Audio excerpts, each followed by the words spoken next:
everyone, welcome to the program. This is Politics Today, live on Channels Television.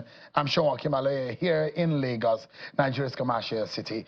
Tonight, let's begin by letting you know about the efforts to apprehend the very notorious bandit leader, Bello Turji. Today, the Minister of Defense, Mohammed Badaru, has ordered troops of Operation Fasanyama to arrest the notorious bandit leader, Bello Turji. The minister gave the order while addressing the troops at the 1 Brigade headquarters in Gusau, in Zamfara State. Take a listen to him.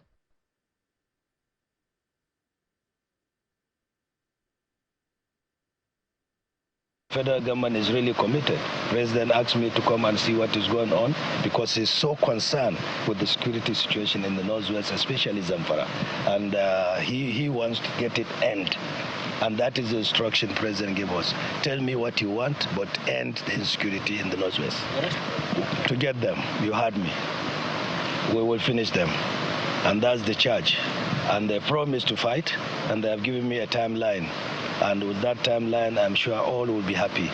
We just ask you and all the people in the community to cooperate with them and to pray for them. They are serious, as you can see, and they will deliver.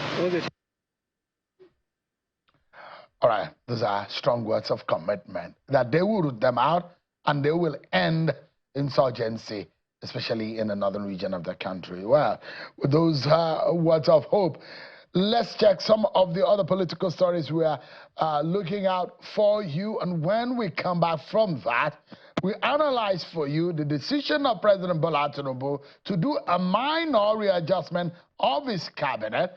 And of course, we go into the details of the politics of those who are left out, those who are being brought in, and all what exactly are the effects of these on governance in Nigeria. On one hand, I'll be speaking with the former minister, and the other end of the program, I will be speaking with the former deputy governor of the central bank, who has now been recognized on the African continent, is now the inaugural president of the African School of Governance. Stick around with me. It's going to be some very interesting conversation. But let's check out some of your political roundup stories.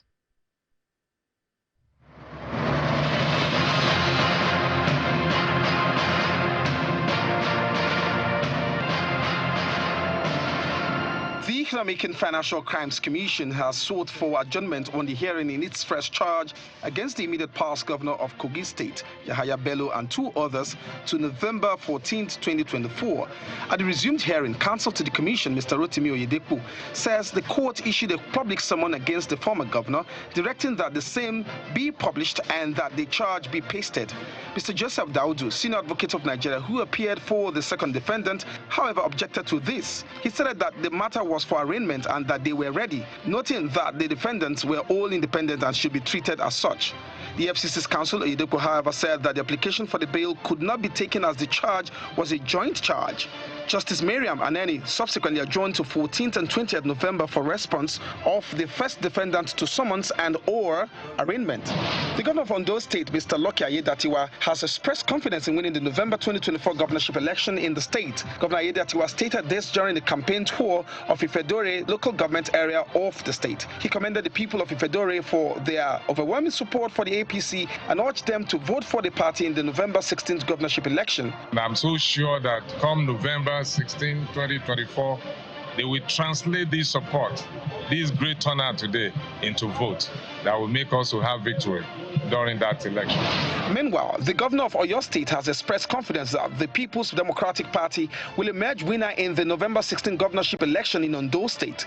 Governor Makinde, while addressing journalists at a PDP rally in Ikare Akoko, says the PDP had learned from the recent Edo governorship election and is working on having a better performance in Ondo. He notes that the people of Ondo State are resolute and are going to vote massively for the PDP in Ondo governorship election. On November 16, write it down. PDP will prevail, and Agbalaga will be declared as the governor-elect. The People's Democratic Party coalition of critical youth stakeholders in the Northeast has drummed support for the leadership of Ilea Demagong leadership in uniting the party at both the national and state levels. The chairman of the coalition, Mr. Lawan Monkaila, while addressing journalists in Damaturu, the state capital of Adamawa State, urged members of the party that are opposing his leadership to set aside their differences for the sake of the party. An election monitoring group, Yaga Africa, is calling for the establishment of a new national body specifically tasked with conducting local government elections in Nigeria, as this will further enhance full participation of different political parties in local government elections. Speaking at a roundtable discussion on the local government election in Abuja, the executive director of Yaga, Mr. Samson Itodo, says local government elections are essentially for enhancing democracy and decentralizing power. He appealed to the state assemblies to come up with a legal framework that would guide the conduct of elections in their states, adding that the state electoral laws should be harmonized with the provisions of the 2022 Electoral Act. A civil society organization under the aegis of the National Youth Alliance is asking President Bola Tinubu to stop the influential persons from using security agencies to intimidate, harass, and detain human rights activists in the country. At a press conference in Abuja, National President Mr. Aliyu bin Abbas condemned the spate of attacks on protesters and rights activists in some states and their unlawful detention by the authorities. He also called for the release of those arrested during the last protest. Some of these cases of unnecessary arrest of young people, it should stop. Because truly, the real criminals who should be arrested are those stealing our money.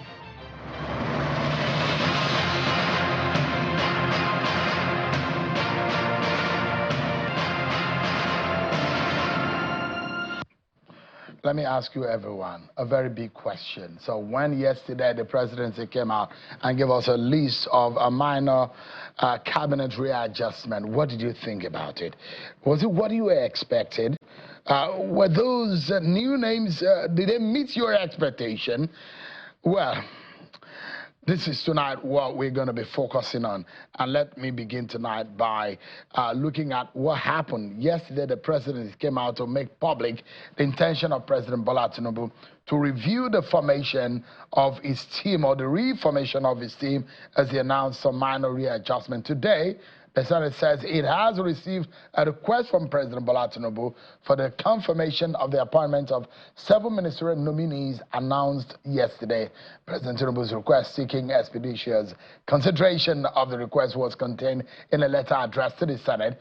The President of the Senate, Godswill Akpabio, read it at the commencement of plenary.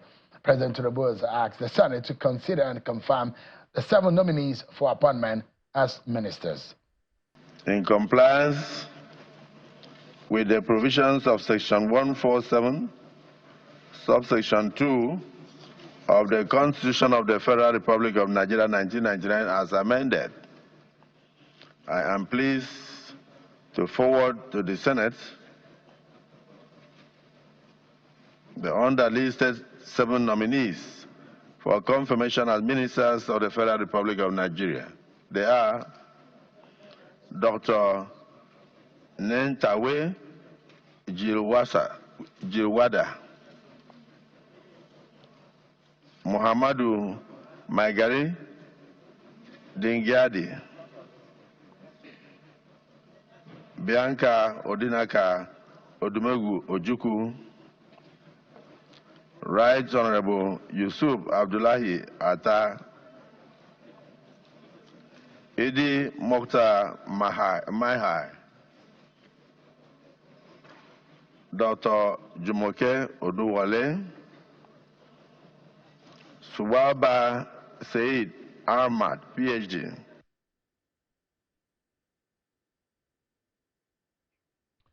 That's the President of the Senate, Godswill Akpabio there. Well, we are already hearing some other measures being announced by the presidency. So as part of the cost-cutting measures of his administration, President Bola Tinubu has asked for restriction to the ministers and heads of departments and agencies of their convoys to a maximum of 3 vehicles. There is a statement by the president's advisor today. It reads that, quote, no additional vehicles will be assigned to them for movement. The president also ordered all ministers and ministers of state and heads of agencies to have at most 5 security personnel attached to them. The security team will comprise 4 police officers and 1 Department of State Services DSS officer. No additional security personnel will be assigned. Well, let's get some perspectives on this one. I'll bring in someone who was in the cabinet before now, who understands how some of these things work, how the chemistry, the emotions, and some of the attitude in the chamber and the Federal Executive Council works when this kind of changes happen. I'm being joined by Mr. Adebayo Shitu, a former Minister of Communications. He's live for us from Abuja studio. It's good to see you, Mr. Shitu, and thank you so much indeed for your time tonight. It's my pleasure to be here with you. Yeah, so on one hand, a former minister. On the other hand, by the virtue of your age, you are an elder statesman. And on the other hand, you are a member of the APC. But there's a lot of expectation from Nigerians about this president's planned reshuffling of this cabinet. But was this the kind of reshufflement that you were expecting? Well, the truth is Nigerians are always eager for changes, not minding whether such changes are likely to improve on the existing situation or not. The truth is, if you look at the changes we had yesterday, I doubt whether it is necessarily bringing in, superior minds or better minds in terms of governance, in terms of expectation, in terms of performance.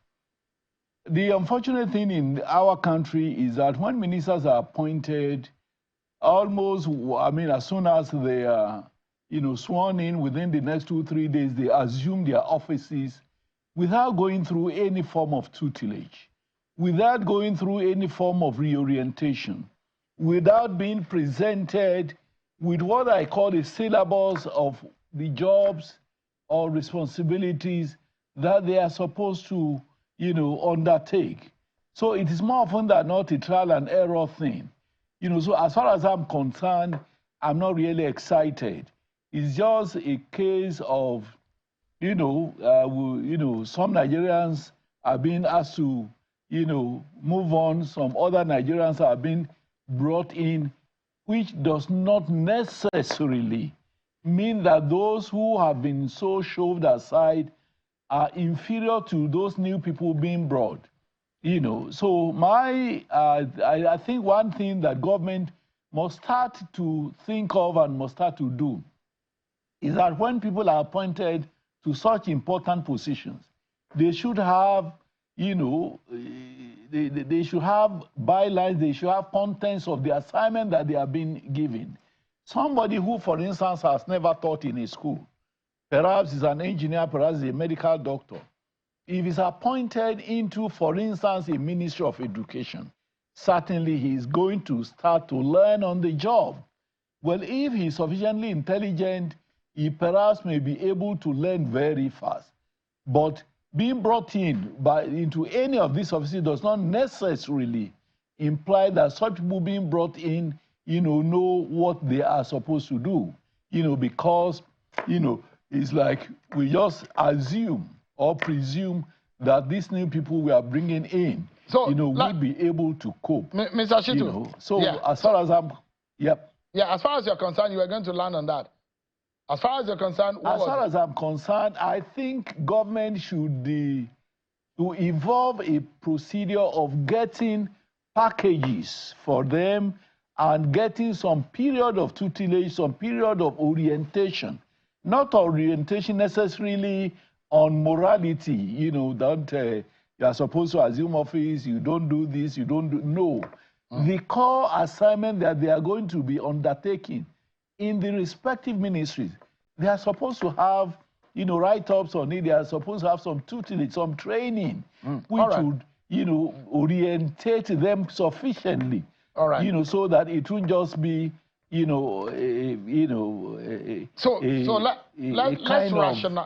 let's rationalize the numbers now, and you look at it. There are a lot of people who have criticized President Tinubu that he's gotten already too many people on the cabinet, about 48 ministers that he had before now. Now, if you look at the numbers, 5 people were asked to bow out. 7 new people were asked to come in. So invariably, we're having more ministers. When people say we've had too many compared to last administration, does that look like a government that wanted to cut cost of governance? When people are complaining that there are too many, yet you are adding more to it. There's no point, saving a kobo. In the process, you lose, so much naira. Nigeria is made up of 200 million people. Ministers appointed are supposed to come and serve these 200 million people. And you would agree with me that the content of governance is ever expanding. Government is thinking ahead to bring in new, ministries, new, subject matters, and so on. So for me, a situation where we do penny wise pound foolish, at the end of the day will be counterproductive. So as far as I'm concerned, having 50 ministers, is not too many for, this country. I agree that it may be possible. For instance, we have in these recent, postings, we have people who had been substantive ministers in, particular ministries who had now, been transformed from being substantive ministers in specific areas to ministers of state in areas that they are completely alien or strange to them. So what is important? It is always important when you have ministers, substantive ministers or ministers, full ministers, to have people who could also assist. Take, for instance, if you take the Ministry of Agric, it's one of the largest ministry we have. The agencies under the Federal Ministry of Agric and the agencies under the Ministry of Education are certainly more than 50 in each case. So if you have 50 agencies under a ministry, you expect one person, to be able to adequately take care of the core content of the ministry itself, and also to be able to take care in a supervisory role of the more than 50, agencies under them. That will certainly be too unwieldy. And that is why in some respects, in some countries, you have a separate ministry of primary education, you also have Ministry of Higher Education, and so on and so forth. There's need for us to be realistic, to look for people who can adequately take care of these ministries, both the real content of the ministries and also the agencies under them. So to the best of my knowledge, having 50 ministers is not too many for a huge country like Nigeria with the enormous, responsibilities that many of these ministries, have to undertake. But there are those who will also say that, perhaps disagree with you. Look at how many secretary of the parliaments in the United States. Look at how many people make up the cabinet with the prime minister in the United Kingdom. Look at France. Nigeria looks like a country that needs more money to be saved rather than duplicate agencies. And you look at it in any case, there are those who ask you, what is the meaning of some ministries? What do they stand for? Why are they standing alone? And the fact remains that we've run these ministries and this aspect of our lives with much lesser people in the cabinet. And there are those who will say, Mr. Shitu, there you go. You may not be right in that sense. Well, nobody is an island of wisdom. So I welcome whoever, feels that my ideas, may not be acceptable to them. But the truth of it, which we must understand and accept, is that Nigeria is not America. Nigeria is not the UK, it's not France. We have our own peculiarities, and we must try to do the best. The stage where the United States of America has gotten to in terms of development we perhaps will need another 20, 30 years of very hard work, very hard thinking, and, consistent, supervision, to get things done. What is important to my mind is not about the, kobo or few naira that we will save by limiting the number of ministries. What's important, like I said earlier, is for us, when people are brought in, if it is even possible, interviews should be conducted, for people who are to be appointed as ministers. It's not, more often than not, it's not everybody who is appointed as a minister that fits into the bill. You agree with me that because of the Niger factor, if I may use that term, a lot of political decisions, a lot of decisions are, have, political coloration than, meritocracy, in determining, who becomes a minister. I would rather prefer that people are taken through a screening process to know their suitability. I'm even happy that for the first time, in the selection process of ministers, particular ministries have been assigned to prospective ministers. I believe this thing would allow the Senate, which will be screening them, to really do, a more insightful screening for those. For instance, if you say that you are appointing or you are nominating somebody for a Ministry of Works, it makes a lot of sense if you are able to ensure that those who are appointed to Ministry of Works or to the Ministry of, Agric or whatever, have some, training, some understanding of the respective subject matters of the ministry they are supposed to be posted to. Of course, I know that the ministerial jobs are responsibilities, much more in the area of administration. But all the same, for instance, I make bold to say, today we have an engineer as Minister of Works in Nigeria. Any keen watcher of events in the Ministry of Works would agree that the fact that the occupant of that position is a civil engineer, is impacting very positively on the assignment. If, for instance, I, as a lawyer who has never, had any training or any understanding of engineering, if I'm to be posted to, Works Ministry, of course, it will take a lot of time to learn, and Nigeria, certainly, we don't have too much time in such learning processes. Mr. So Shitu, I, think that the Senate must do much more work now that they have an inkling of the ministries that these nominees are to be posted to.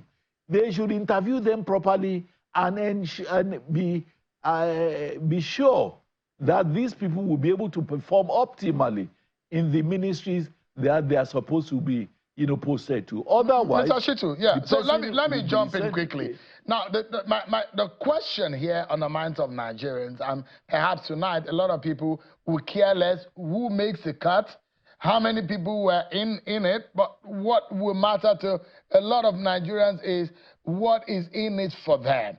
The governance quality, the performance of some of these people in the bigger picture of things is whether your political party, the APC, is delivering on the promises, the very robust and very qualitative cabinet or team that your party said it was going to bring together. Is this the best your party could bring to bear?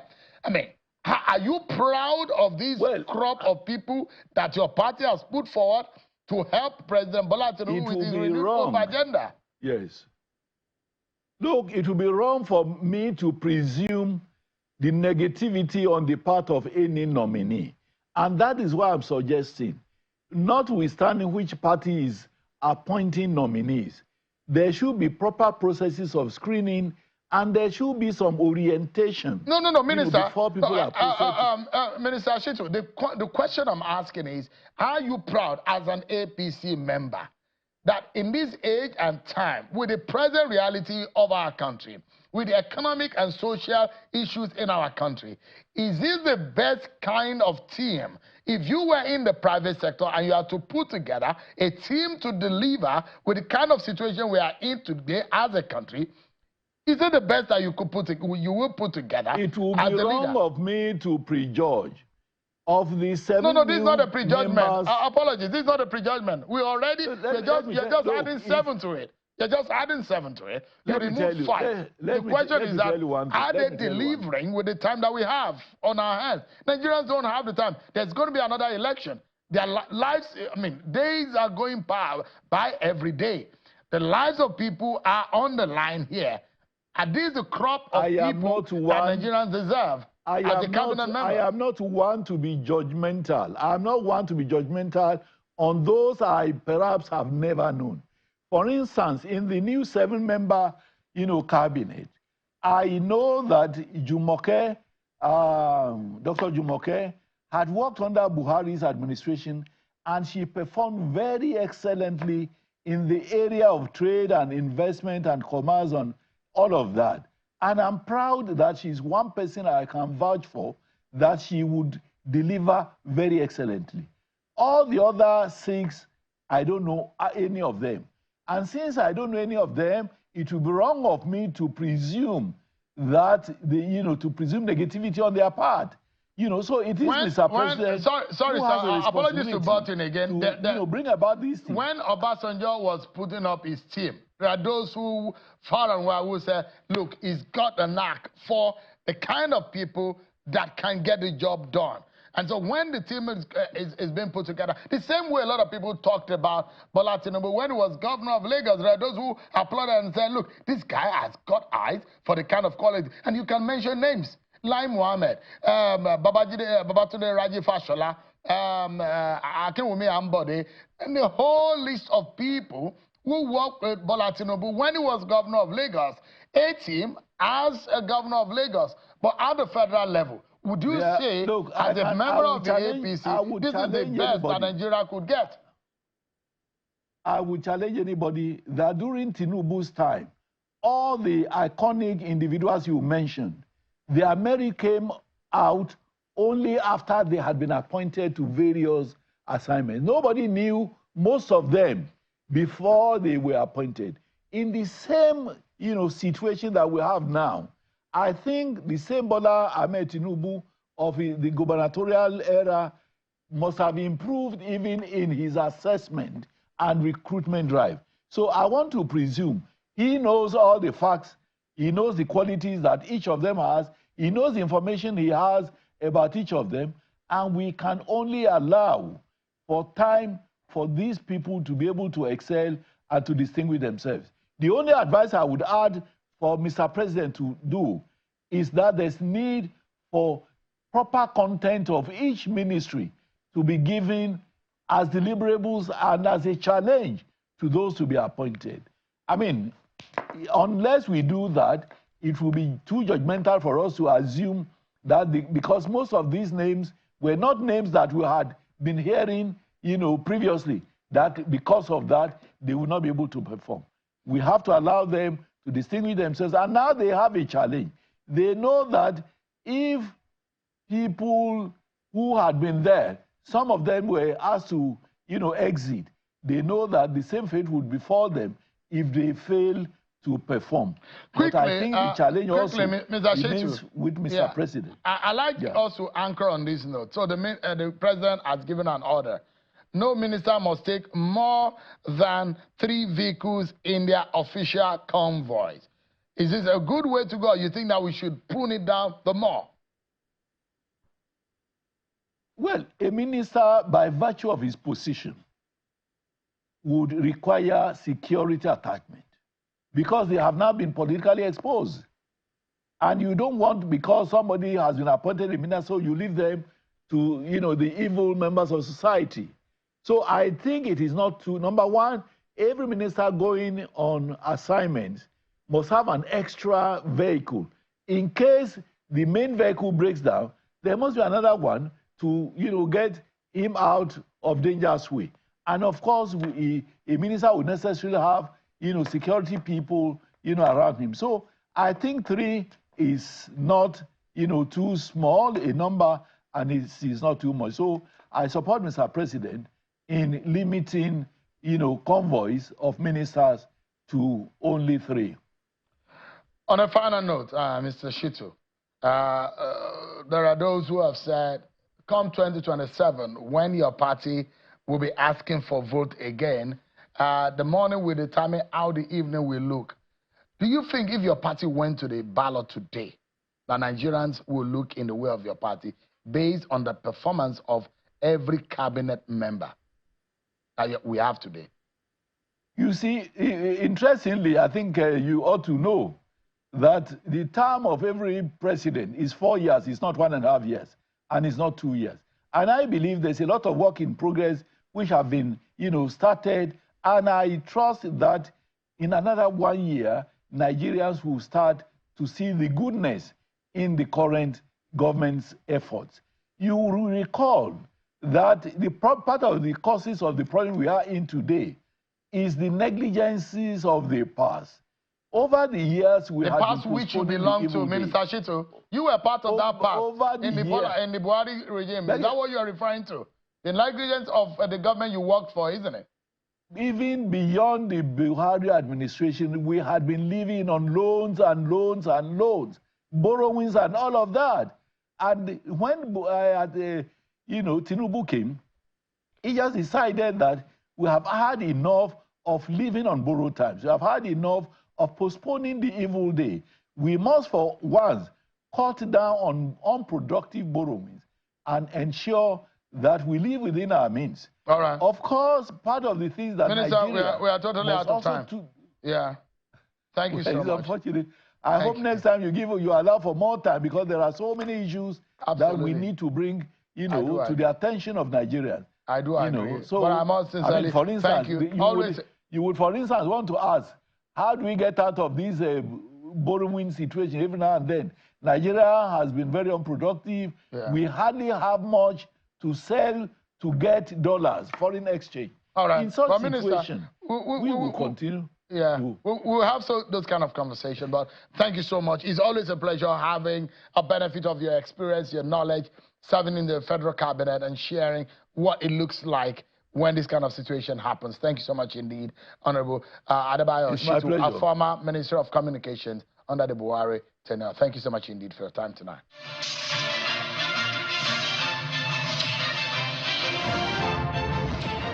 Thank you so much, everyone.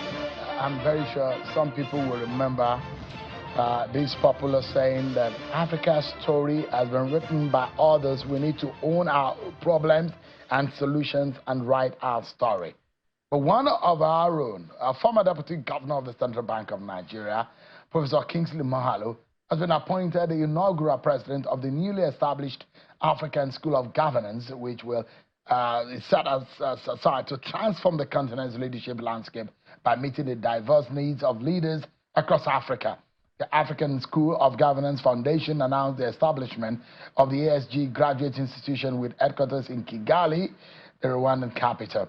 The institution is purposely designed to offer world-class public policy, education, research, and engagement programs. And according to a statement released by Mr. John Paul, this initiative was unveiled in Kigali just about 2 days ago at an event that brought together prominent African leaders. And that school is aimed to address the continent's pressing governance challenges by equipping emerging leaders with the mindset, skills, and knowledge required for effective leadership in Africa's future. Well, when you talk about the African continent, Nigeria stands tall, not only in terms of population, but in terms of the potentials and also the leadership that individuals play, such as Professor Kingsley Moghalu, who is live for us, the inaugural president of the Africa School of Governance. It's a pleasure having you on the program tonight. Thank you so much, and congratulations on your appointment.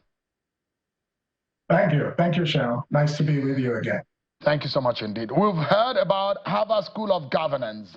We've heard about different schools of governance across Europe. But this one specifically targeted to improve governance and leadership in Africa. The likes of the president of Rwanda, Paul Kagame, Ethiopia's former prime minister, Hailemariam Desalegn, those who came together in the formation or putting together this school. But before we get into it, do you agree with those who say leadership deficit or bad leadership has been the problem of Nigeria or some African nation? Thank you. I think it's not just a matter of agreement. It is a fact that there is a strong leadership deficit in the African continent. And going beyond that, in fact, the major problem African countries have and why they are lagging behind the rest of the world is not that they don't have enough money. It's not about debt relief. It's not about borrowing. The reason all these other problems exist, including insecurity, is because there is a deficit of leadership and governance. And so leadership and the governance that flows from it is the foundation for Africa's renaissance and for its future possibilities. And that is where we need to begin to look to. And that is why this initiative of the African School of Governance, which is a world-class university of public policy and governance at the graduate level, has been established. And I'm very honored to have been chosen as the inaugural president of the ASG. For those who have traveled around the African continent, indeed will agree that Africa is rising. Visit some new cities in Africa, and you might be proud. You will almost mistake some cities in Africa with cities like DC, Washington, DC, or mistake with Paris and so. I mean, Johannesburg, for example. Go to Kigali, and you will almost mistake them, some part of those cities, with some of the very developed cities in the world.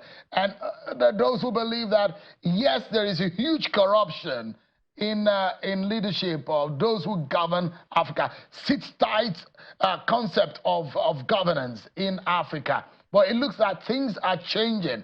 What do you think prompted this thinking to put together Africa School of Governance, which in any case is a graduate institution?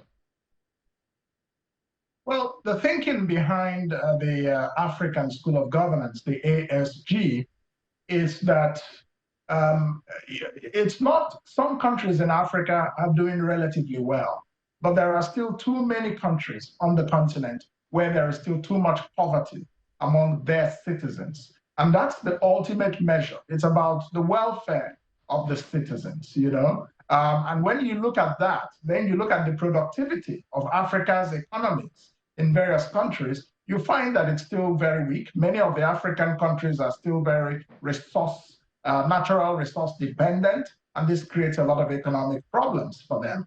And many African countries have very weak public administration systems, and so they're not able to administer taxation very effectively. They're not able to render social services very effectively. They're not always able to secure their borders.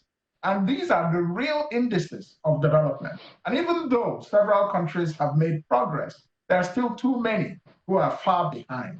And that's what led these leaders, President Kagame of Rwanda and Hailemariam Desalegn, former Prime Minister of Ethiopia, to come together and in collaboration with a number of other African leaders, philanthropists, and academics, they felt that there needed to be a dedicated university that will train a new generation of African leaders with the mindsets, I want to emphasize mindsets, with the mindsets, with the skills, and with the knowledge to be able to tackle Africa's problems in the 21st century.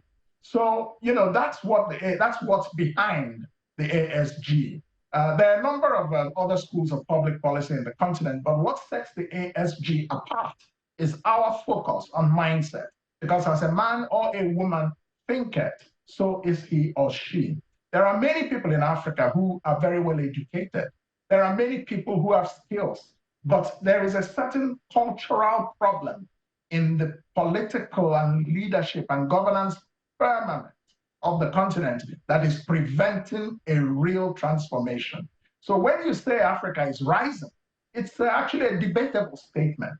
Africa is emerging. But a rise, in my own estimation, is what we have seen in Asia, what has happened in Malaysia, what is happening in Vietnam, what has happened in China, what happened in South Korea. So we should not suffer, from the affliction of the worship of the God of small things, where if you put a borehole, people will say, oh, this is great progress. A government is supposed to provide potable running water to all its citizens. So, I will accept that we're emerging, but to say that Africa is rising, you have to look at other parts of the world and compare whether we are truly rising in terms of economic strength, in terms of, bringing down poverty and wealth creation on the continent. So these are the issues that the African School of Governance, the ASG, is going to address. The mindset is important, and that's what's missing mainly, because values are what define every society. If a society creates a situation where its culture is the worship of material things or wealth, regardless of how it was acquired, you're going to see corruption at the top of that society rather than at the periphery. There's corruption everywhere, but in some countries, culture eats strategy for breakfast, because the cultural sense, the cultural dynamics, the value systems are broken. This is very important because we want ASG to bring up, purpose-driven leaders who have a passion that service is much more about than beyond themselves as individuals. Why do people want to get into government? What happens when people get into government? I saw your previous discussion, and you were talking a lot about the waste in government and things like that. So these cultures need to be tackled before we can actually begin to make progress. And then we need to be able to understand what are the core problems we have. You can do anything in the economy, but if you don't have electricity, it's going to be very difficult for you to achieve an economic rise through productivity. So being able to identify the real problems and to prioritize them, because you can't solve every problem within a 4-year term. You must take one or two that are really, really critical and deliver the results, and somebody else will come and deliver on the results. So that's what we're trying to do in ASG. We want to bring up a new generation of Africa's leaders who are different from what we see now, or an improvement, I would say, on what we see now.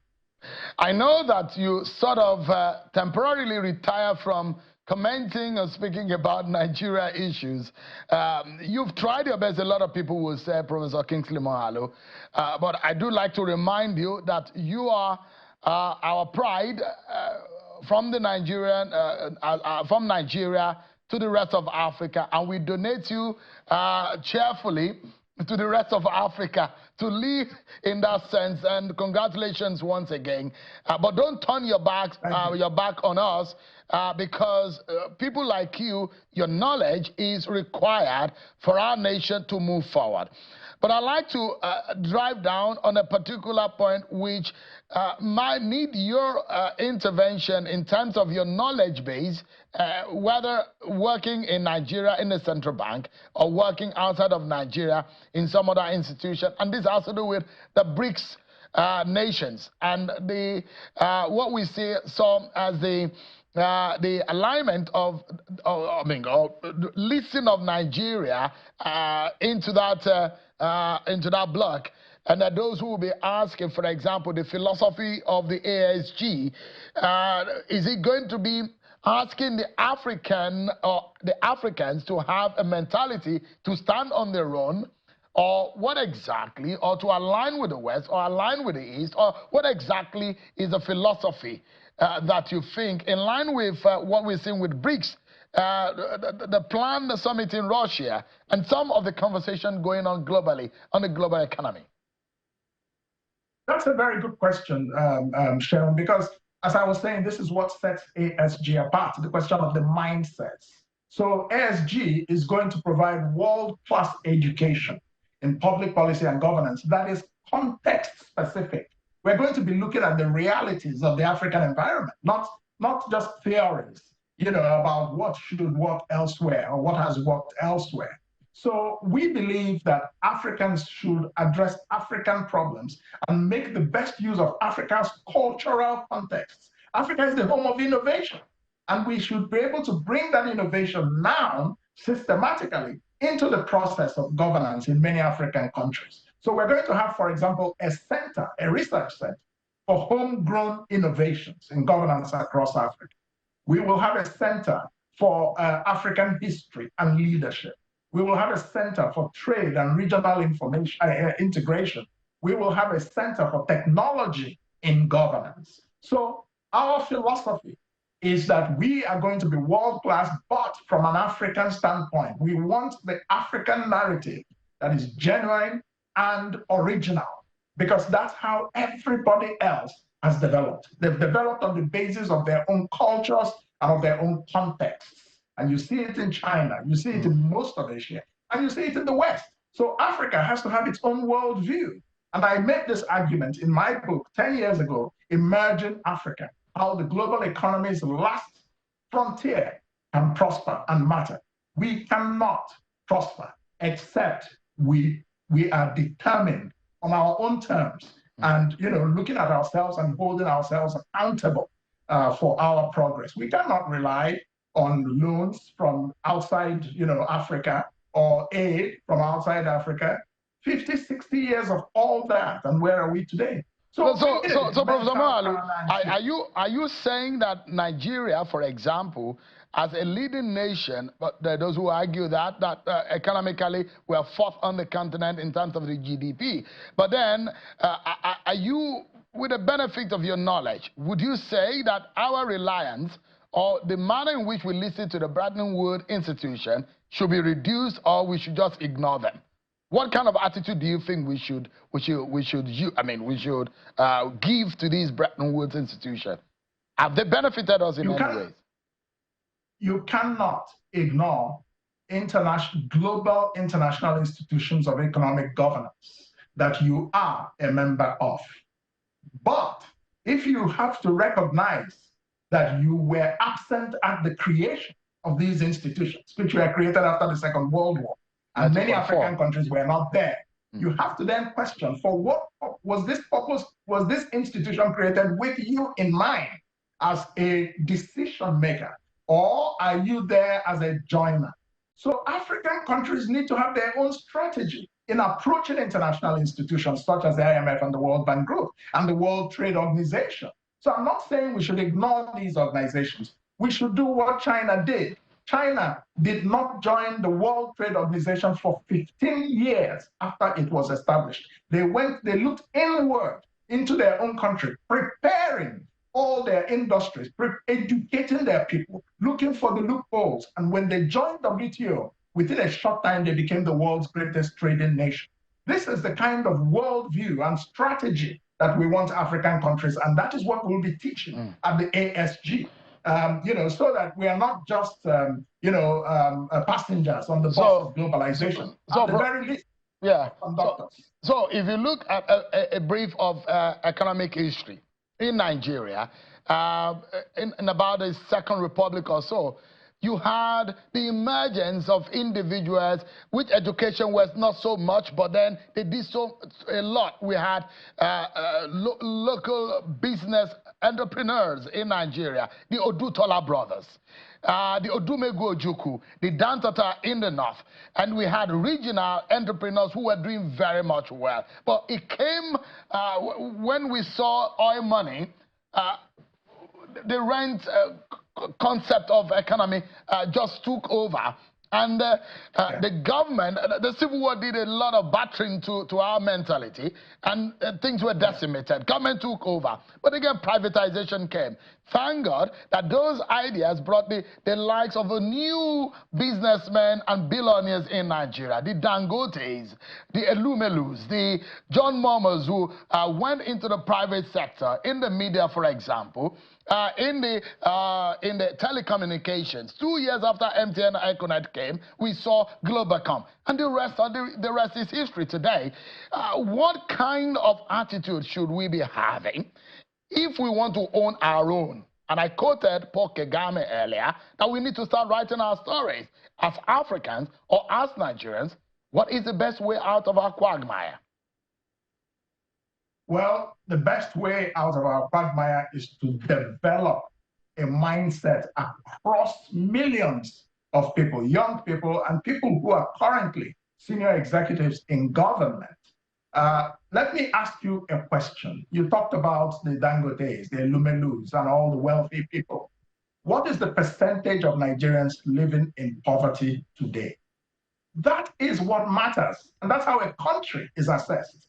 If you keep your eyes on the very few who out of their own industry have created great wealth for themselves, but it's the wealth of individuals, it's not the wealth of nations. What determines your ranking in the world is the wealth of nations. How productive is your economy? How many millions of your people have you taken out of poverty and into the middle class?